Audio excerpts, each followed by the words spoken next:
Muy bien, chicos, buenos días. Vamos a continuar con la clase de microbiología y parasitología. En este caso, recordemos que estamos viendo principalmente dentro del tema de cuáles vienen siendo algunos de los bacterianos que estuvimos platicando el día de ayer. Ayer estuvimos platicando acerca de cómo es que algunos tipos de mecanismos, principalmente de los fármacos, pueden llegar a atravesar lo que vienen siendo algunas de las paredes de la membrana celular de las bacterias, cómo es que algunas llegan a tener cierto tipo de mecanismos, que llegan a tener sobre todo en la afectación del que se sigan, creando más bacterias que lleguen a tener una reproducción como tal. Bueno, existen diferentes tipos de daños por mecanismos de lo que vienen siendo las bacterias. Para esto, también necesitamos nosotros conocer cuáles son algunos de los mecanismos de defensa de las primeras líneas. Bueno, tomando en cuenta todo esto que ya estuvimos viendo el día de ayer, sobre cuáles vienen siendo principalmente algunos elementos bacterianos, cuáles vienen siendo algunas enzimas bacterianas que van a ayudar a favorecer lo que es la invasión tisular y sobre todo cuál va a ser su mecanismo de difusión y bacteriana. Bueno, me voy a regresar un poquito para que quede esto un poquito más claro, ¿ok?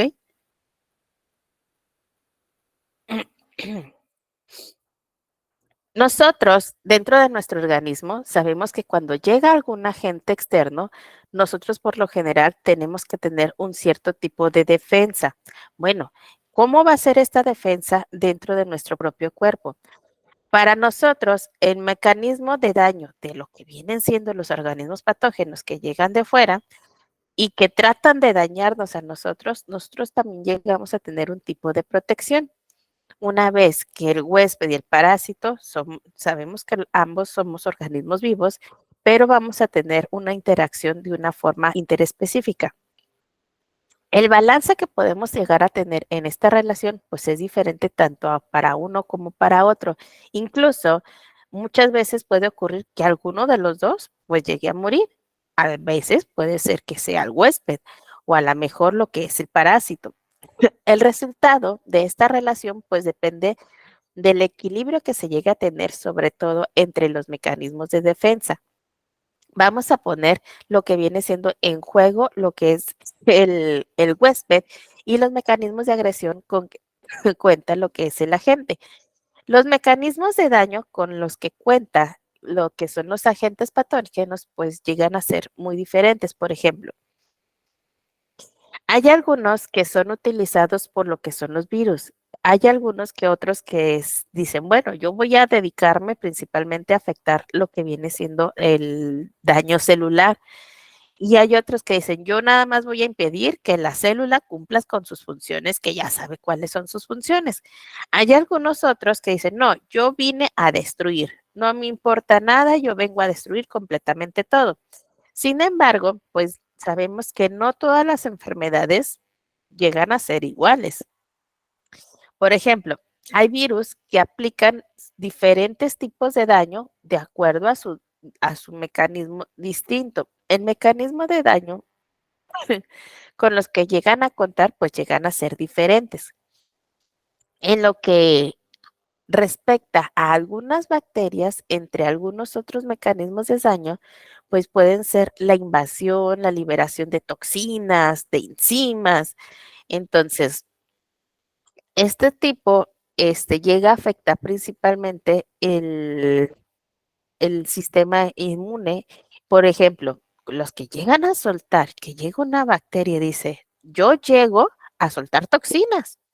Bueno, entonces, como es el primer caso, podemos ver que existe una bacteria que suelta toxinas dentro del cuerpo y esta es la toxina tetánica.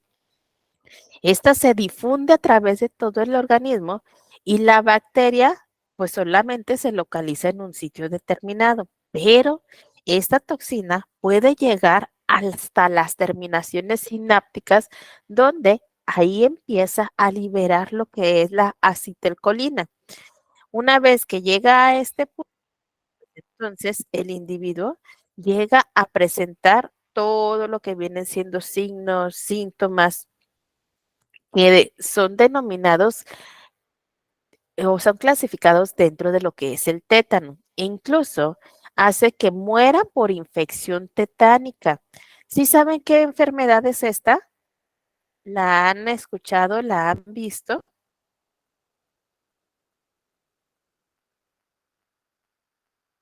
o no? Yo no, maestra. ¿No? A mí no me ha tocado verla, Miss, pero sí escucharla. Escucharla sí. Ok. Bueno, esta va a ser tratada de una manera diferente, como les mencionaba, porque lo que llega es que, lo que pasa es que llega lo que es la bacteria y llega a soltar lo que son algunos tipos de toxinas. Entonces, es muy diferente a algunas otras que a lo mejor pueden llegar a soltar lo que son algunas esporas o nada más la reproducción o que afectan algunas células porque ya vimos que afecta principalmente el sistema sináptico. ¿Recuerdan qué es el sistema sináptico?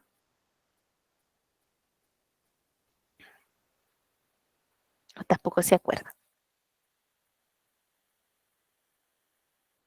De conexión entre las neuronas. Ok, en este punto sí va a afectar y lo que va a hacer es que una vez que llega hasta este sistema, pues va a ser muchísimo más difícil poder llegar a controlarlo. Ok, denme un segundito.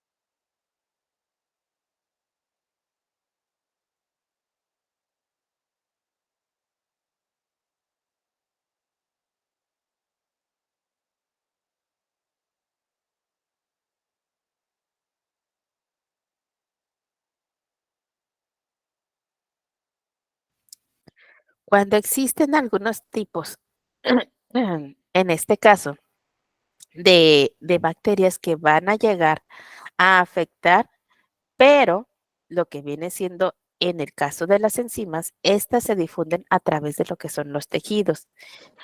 Les dan a la bacteria un tipo de carácter de invasor.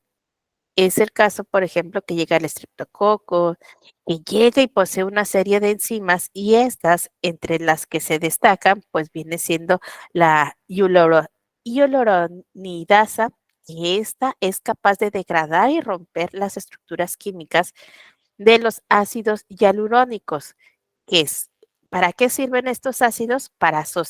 Sirven como sostén intercelular.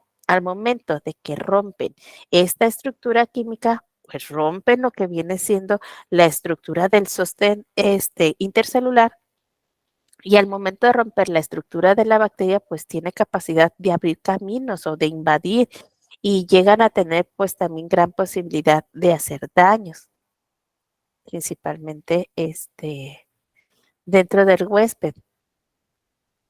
Vamos a ver el siguiente video.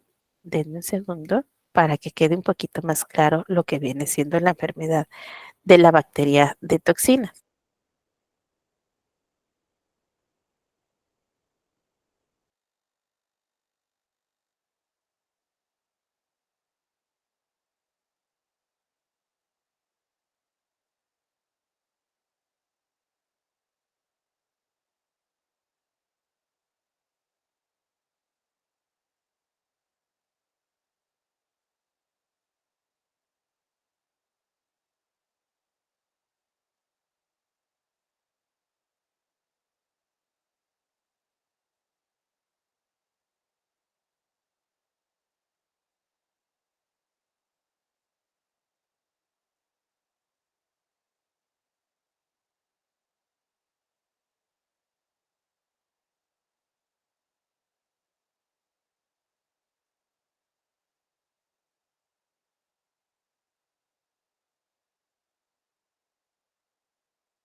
¿Me avisan si se ve y se escucha el video, por favor, chicos?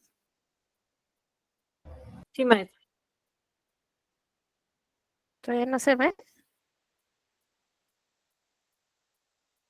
No, todavía no.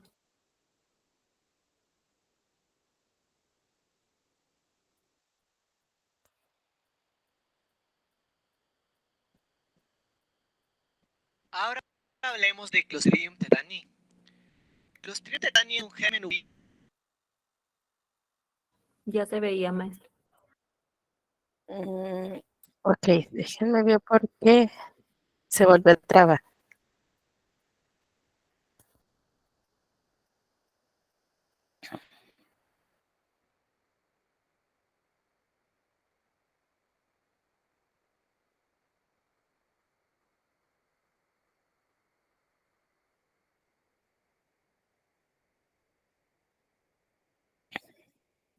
Ok, estoy batallando en poder reproducirlo. Les voy a mandar mejor el link por el grupo para que lo vemos puedan cómo ver el en Clostridium es más una forma adelante y poder bacteriana en continuar con situaciones el Ya tema. está, adversas, puede maestra. cambiar esta forma de esporas y cuando penetra en una herida, por ¿Ya? ejemplo, Ok, concibe entonces que vamos a las verlo, por situaciones favor. vuelven a ser favorables, ahí es cuando puede cambiar de la forma de espora a la forma bacteriana y producir las toxinas y sus manifestaciones clínicas.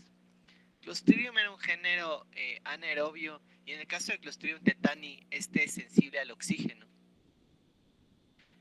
Clásicamente asociamos a Clostridium con las heridas de clavo oxidado, pero podrían ser otros traumatismos en la piel y hay un 50% de casos en los que ni siquiera el paciente refiere una herida y no sabemos realmente la vía de entrada. El Clostridium tetani tiene dos toxinas importantes, una tetanolicina y una tetanoespasmina, que es la que más nos interesa porque tiene un mecanismo de acción muy particular. La tetanoespasmina es codificada por un plásmido y el efecto es actuar sobre las neuronas motoras. Lo que va a hacer es inhibir la liberación de neurotransmisores inhibidores como la glicina y el GABA en la unión neuromuscular. El resultado va a ser un efecto positivo sobre la contracción muscular y va a ocurrir lo que llamamos una parálisis espástica, porque la contracción excesiva y descoordinada generan un tipo de parálisis que inclusive puede llegar a falla respiratoria. ¿Cómo actúa la toxina del tétanos?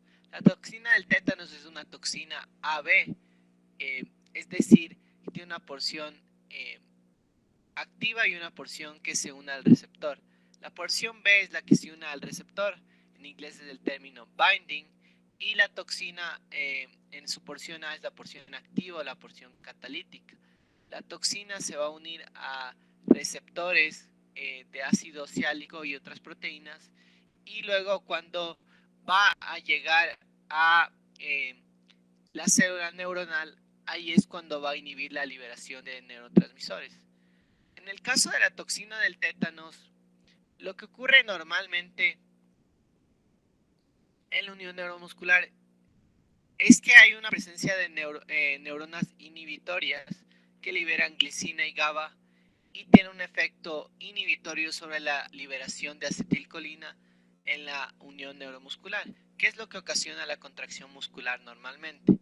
Es eh, la acetilcolina es un neurotransmisor excitatorio y la glicina y el GABA serían inhibitorios.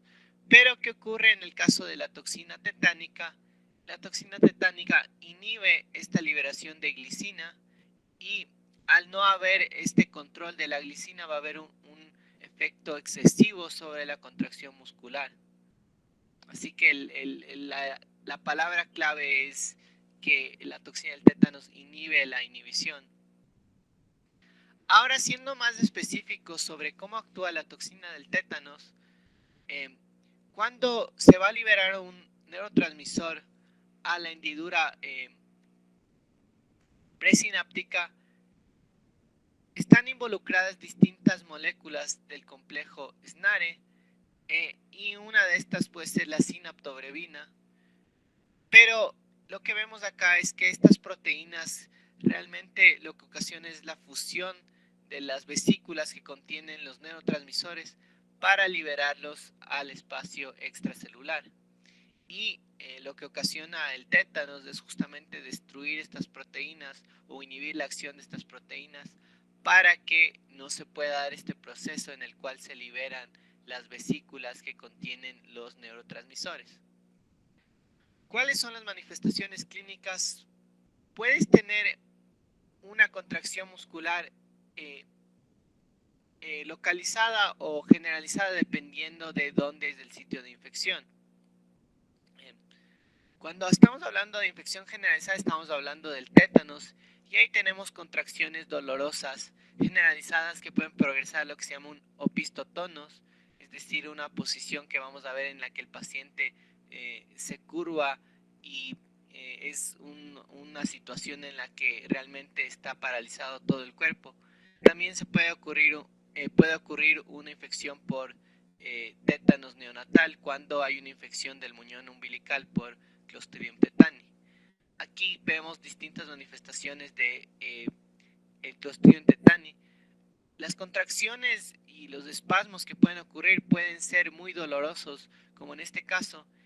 En el caso de la región facial, las contracturas musculares pueden causar lo que se llama la risa sardónica, es decir, la contracción de los músculos faciales y parece que el paciente está sonriendo, pero realmente son contracciones muy dolorosas. Cuando ocurren en la mandíbula, de igual forma el paciente no va a poder abrir la mandíbula y es lo que se llama trismos. Y cuando el paciente toma esta forma como de curvada, de C invertida, es lo que llamamos un opistotonos. ¿Cuál es el tratamiento? Muchas veces lo que se tiene que hacer es debridar la herida y sobre todo también se puede dar una antitoxina, es decir, anticuerpos preformados contra la toxina tetánica. Y más importante aún es la prevención. Y es la razón por la que vacunamos contra el tétanos y es parte de una vacuna en la infancia que se llama la DPT. La vacuna está hecha a base de un toxoide tetánico. El toxoide tetánico es una toxina tetánica pero inactivada que nos permite generar inmunicidad contra la toxina en caso de que tengamos alguna exposición. Y luego de la infancia vamos a tener que dar una dosis de refuerzo cada 10 años para fortalecer esa inmunidad contra la toxina. Aquí tenemos en cambio un caso de tétanos por una infección del muñón umbilical, que es un tétanos neonatal.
Muy bien, una disculpa, se está trabando mucho la computadora.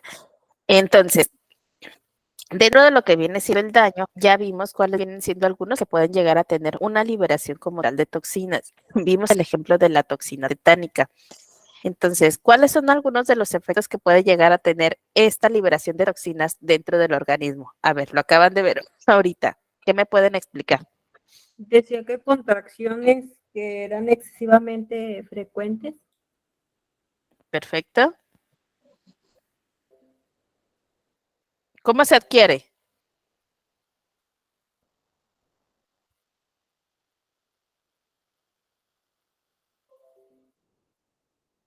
¿Lo podían escuchar?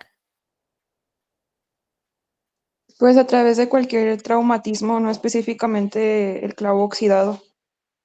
Muy bien, que atraviesa lo que viene siendo la pared celular, llegando hasta lo que viene siendo torrente sanguíneo. Entonces, estos tipos de toxinas, pues ya vimos que pueden llegar a afectarlo por la liberación de la acetilcolina. Existen otras que pueden llegar a ser, que pueden llegar a afectarlo de tal manera de que afectan el caso de las enzimas. Estas se difunden a través de los tejidos, como ya mencionamos, y que se destacan lo que viene siendo la liberación de la hialuronidasa. Es un mecanismo de la enzima en que se van a destacar lo que es el rompimiento principalmente del sostén intercelular de lo que son las células. Entonces, se tiene un poco más de afectación dentro del cuerpo. Encontramos otros de los que vienen siendo los parásitos, por ejemplo. El plasmodium, nosotros lo podemos encontrar que también viene. Ah, ok, estoy batallando un poquito.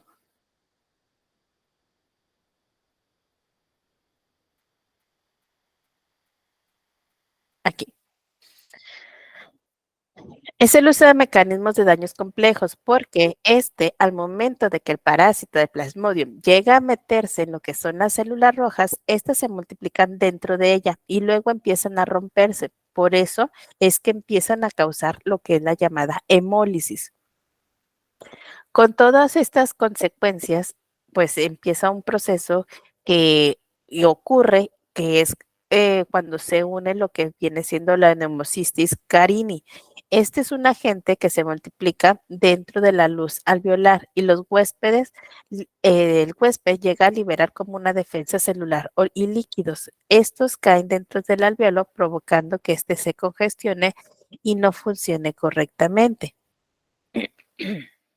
Otro de los daños causantes, por ejemplo, producido por el ascaris lumbricoides, es cuando se forma una masa. Esta masa va a impedir lo que viene siendo el curso del tránsito intestinal. Entonces, muchas veces esta masa pues llega a congestionar lo que es la luz intestinal y por ello es que se llegan a necesitar operaciones para poder llegar a descongestionar esa luz intestinal. En otro caso, por ejemplo, de la amibiasis, pues llegan a ser la entomoeba histolítica, que estas son también bacterias que llegan a tener una función de principalmente donde hay amibas, llegan a destruir los tejidos más cercanos. Y hay otros que llegan a dañar e incluso hasta perforar lo que son algunos órganos, como lo que es la Giardia lambia.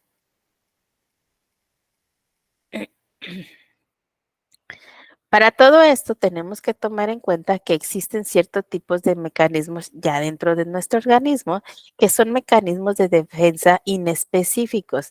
¿A qué nos referimos con estos? Bueno, podemos ver que existe de defensas de primera línea y hay otros que son defensas de primera línea, pero que se extienden a definir contra qué organismos patógenos son con los que realmente pueden llegar a luchar porque cuando llega algo extraño al organismo, pues vamos a tener este tipo de barrera que va a tratar de atacarlos.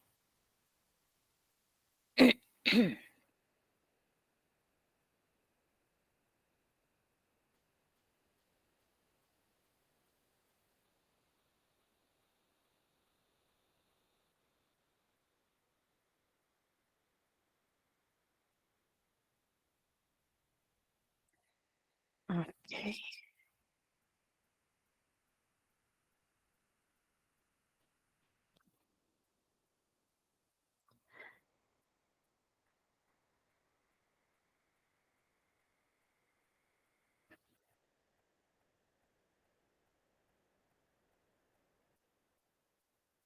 Muy bien.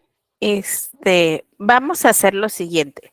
Necesito que chequemos principalmente cuáles son las primeras líneas de defensa dentro del organismo, porque ya vamos a entrar en el tema del sistema inmune. Entonces, necesito que me anoten cuáles son las, perdón, cuáles son las primeras líneas de defensa dentro del organismo y me van a señalar cuáles son, una vez que las tengan identificadas, qué es el sistema inmune.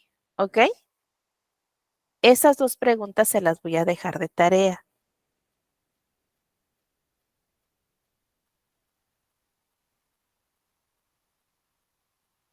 ¿Sí me escucharon? Sí, maestra. Porque aquí creo que no quiere funcionar el día de hoy nada. Y eso lo estaríamos platicando para la siguiente clase. Ya vamos a entrar en lo que viene siendo el sistema inmune.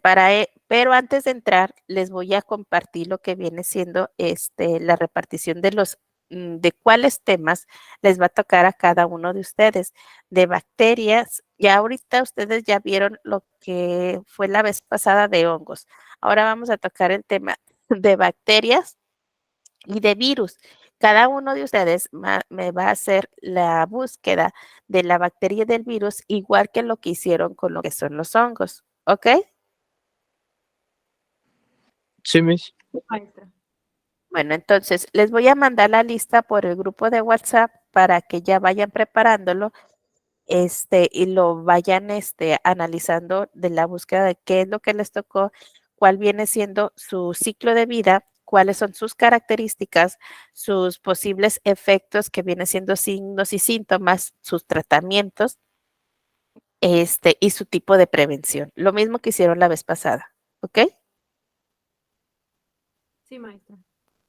¿Tienen alguna pregunta con eso, chicos? ¿Duda?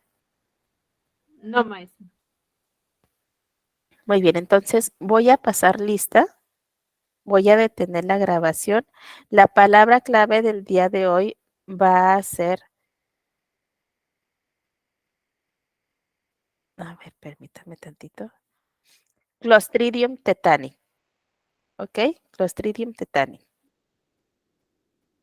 Muy bien, voy a detener la presentación.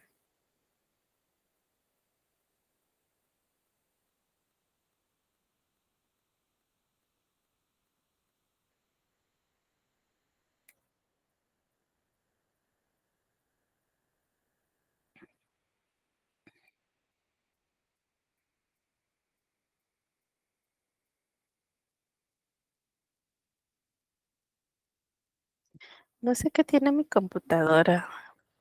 Ha de traer